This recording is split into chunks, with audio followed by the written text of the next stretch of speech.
అమ్మాయిలు కూడా కవర్ చేయదా?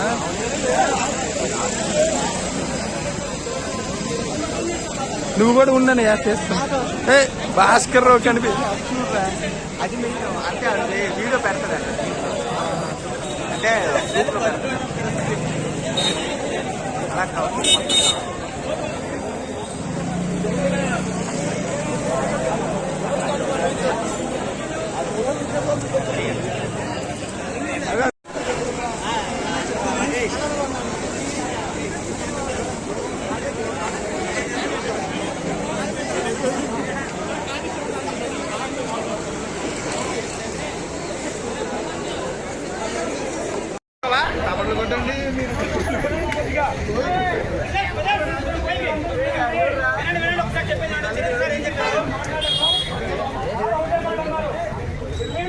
అయిపోయిన తర్వాత మన ప్రభుత్వం వచ్చింది. ఈ నోటిఫికేషన్ మన ప్రభుత్వం ఇచ్చింది కాదు, పాత ప్రభుత్వం ఇచ్చింది. అయినా సరే ప్రిలిమ్స్ తర్వాత మీరు ఎగ్జామ్ పోస్ట్ పోన్ చేయమంటే మెయిన్స్ మేము వచ్చి పోస్ట్ పోన్ చేసాం.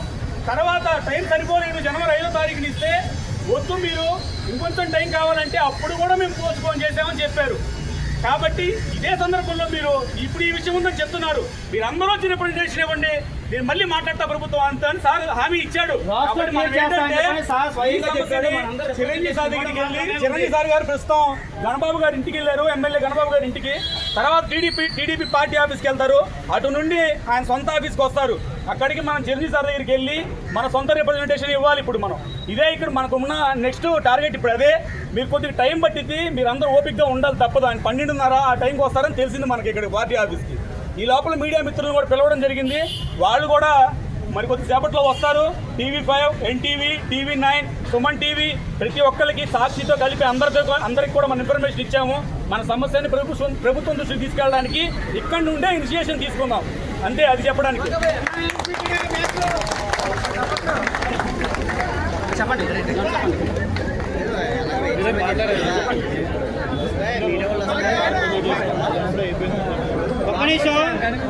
సమస్య మీ అందరికీ తెలిసిందే, రాష్ట్రాల్లో తప్పులున్న విషయం అందరికీ తెలిసిందే, ఇది కొత్త విషయం కాదు. ఆల్రెడీ మీరు అందరూ చూస్తున్నారు. దీనివల్ల వచ్చే సమస్యలు ఏంటంటే ఆల్రెడీ రేపు 23వ తేదీ గ్రూప్ 2 మెయిన్స్ జరగబోతోంది. ఎగ్జామ్ రాసిన తర్వాత రాష్ట్ర తప్పుల వల్ల ఇంకా మిగతా వాళ్ళు కేసులు వేసి కోర్టుల చుట్టూ తిరిగి మనకు వచ్చిన అవకాశాన్ని మనం చేతుల్లో వదులుకోవడం కంటే మనం ఫైట్ చేసి రాష్ట్ర సరిచేసి మనకి ఎగ్జామ్ పెట్టి మనం ప్రశాంతంగా క్లియర్ చేసుకుని వెళ్దామని ఇక్కడ అందరము సమావేశం అయ్యామన్నమాట. ఆల్రెడీ దీని గురించి చిరంజీవి సార్తో మాట్లాడడం జరిగింది. రిప్రజెంటేషన్ ఏమన్నారు, గౌరవ హైకోర్టులో ఏజీ గారే చెప్పారు రాష్ట్రంలో తప్పులున్నమాట వాస్తవమే, క్లియర్ చేస్తామని. కానీ పలు కేసుల్లో సుప్రీంకోర్టు పలు కేసుల్లో రాష్ట్రంలో తప్పులుంటే నోటిఫికేషన్ అనేది రద్దు అయిపోతుంది అని చాలా కేసుల్లో మనం ఇటీవల మన జార్ఖండ్ కేసు కూడా చూసాము. దయచేసి మనకు వచ్చిన అవకాశాన్ని 6 సంవత్సరాల తర్వాత నోటిఫికేషన్ వచ్చింది, దాన్ని వృధాగా నాశనం చేసుకోవడం కంటే మన వంతుగా మనం రేపటి రోజున అయ్యో ఒక్క ప్రయత్నం కూడా చేయలేదే అని బాధపడకుండా మన సమస్యని ప్రభుత్వం దృష్టికి తీసుకెళ్ళి మన సమస్యని సద్వినియోగించుకొని క్లియర్ చేసుకుంటే బాగుంటుందని మేము అందరూ కోరుకుంటున్నాము. 12:30 గంటలకి చిరంజీవి సార్ వస్తూ ఉంటున్నారు, చిరంజీవి సార్ గడుపుతాము. చిరంజీవి సార్ ద్వారా మన యొక్క ప్రాబ్లమాన్ని ప్రభుత్వానికి రిప్రజెంట్ చేద్దాం అనమాట. అది అందుకని లేదు మేము మాకు చదువుకుంటాము ఉపయోగం లేదు టైం వేస్ట్ అవుతుంది అనుకుంటే మాత్రం రేపటి రోజున కోర్టు కేసు చుట్టూ తిరిగి వాళ్ళకి రాకుండా వీళ్ళకి రాకుండా ఎవరికి రాకుండా నోటిఫికేషన్ రద్దయ్యే ప్రమాదం ఉంది. కాబట్టి దయచేసి దీన్ని మనందరి సమస్యగా భావించి దీన్ని క్లియర్ చేసుకుంటే మంచిదని మేము అందరూ అభిప్రాయపడుతున్నాం. దయచేసి 12:30కి చిరంజీవి సార్ దగ్గరికి ఒకసారి రిప్రజెంట్ తీసుకోవడానికి అందరూ రావాల్సిందిగా కోరుతున్నాం, మరీ ముఖ్యంగా వచ్చున్నాం అనమాట. టైం వేస్ట్ అనుకోవద్దు. రేపటి రోజున అసలు నోటిఫికేషన్ లేదంటే మనం చేసిందంతా వృధా. తల్లిదండ్రులను వదిలిపెట్టి వచ్చి ఆ ఇంటికాడ అందరూ వదిలిపెట్టి ఎకనామికల్గా డబ్బులంతా లక్షలు ఇక్కడ పోసి ఇన్స్టిట్యూట్ వాళ్ళని ఖర్చు పెట్టి మనకి ఎలాంటి ఉపయోగం లేకుండా వాళ్ళని పోషించడానికి మనకు వచ్చినట్టు మాత్రం ఉంటుంది అన్నమాట. చాలా మంది సార్లు చదువుతారు, ఎలాంటి ప్రాబ్లం లేదు. వాళ్ళకేమి 4 బ్యాచ్లు వేసుకుంటారు, 4 డబ్బులు సంపాదించుకుంటారు, హ్యాపీగా వెళ్ళిపోతారు. కానీ ప్రతి రూపాయి తల్లిదండ్రులు ఇంటికాడ పనులు చేసుకుని వచ్చి మనకి వేలు పంపిస్తుంటే నాశనం అయింది మనము. అది మీరంతా అర్థం చేసుకోవాలని మేము కోరుకుంటున్నాము. ఎవరు మళ్ళీ ఇలాంటి అవకాశం రాదు. 6 సంవత్సరాలు వచ్చింది. దయచేసి దీన్ని ఎవరు పోగొట్టుకోకూడదని చెప్పి మేము వినబడుతున్నాం అనమాట. దయచేసి థ్యాంక్ యూ. సరదాగా వచ్చి రాసి వెళ్ళిపోవడానికి మనం ఇక్కడికి వచ్చింది కాదు కదా. స్క్రీనింగ్ అయిపోయి సంవత్సరం అవుతుంది. మనం ఆల్రెడీ చాలా నష్టపోయాం, చాలా డబ్బులు కోల్పోయాం, కుటుంబానికి దూరంగా ఉన్నాం. ఇంత దూరంగా ఉండి ఏం సాధిస్తామంటే సరదాగా ఏదో గ్రూప్ ఎగ్జామ్ రాసి వెళ్ళిపోవడానికి కాదు మనం ఇక్కడికి వచ్చింది. కాబట్టి మన ప్రాబ్లంని మనమే సాల్వ్ చేసుకోవాలి. దయచేసి మీకు అందరూ సహకరించాల్సిన కోరుతున్నాము. ఒక 2 minutes అనమాట. ఎవరు వెళ్ళకుండా రోడ్డు మీద వద్దు, దయచేసి ఇట్లాంటి ఇటు వచ్చేసండి. మన కళామ తల్లి మన ఆశీర్రెడ్డి ఉంది, ఇక్కడే మనం అందరం నేర్చుకున్నాం అనమాట. రండి, ఇదే మనకు న్యాయం చేయాలి. రోడ్డు మీద దయచేసి, రోడ్డు మీద.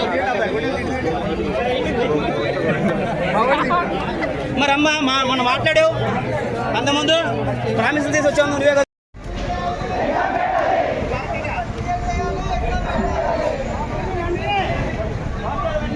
మాకు న్యాయం చేయాలి.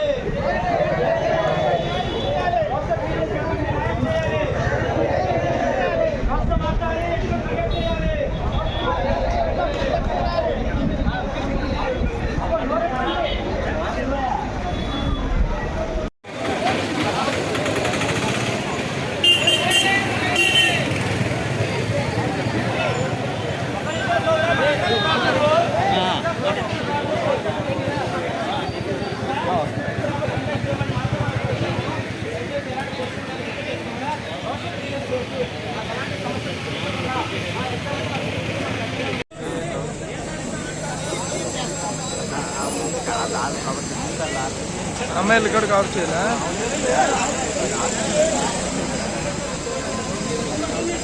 నువ్వు కూడా ఉండని చేస్తాను. ఏ భాస్కర్ రావు కనిపి చూడరా, అది మెయిన్. అంటే అది వీడియో పెడతాదంట, అంటే గ్రూప్లో పెడతాడు. అలా కావాలి.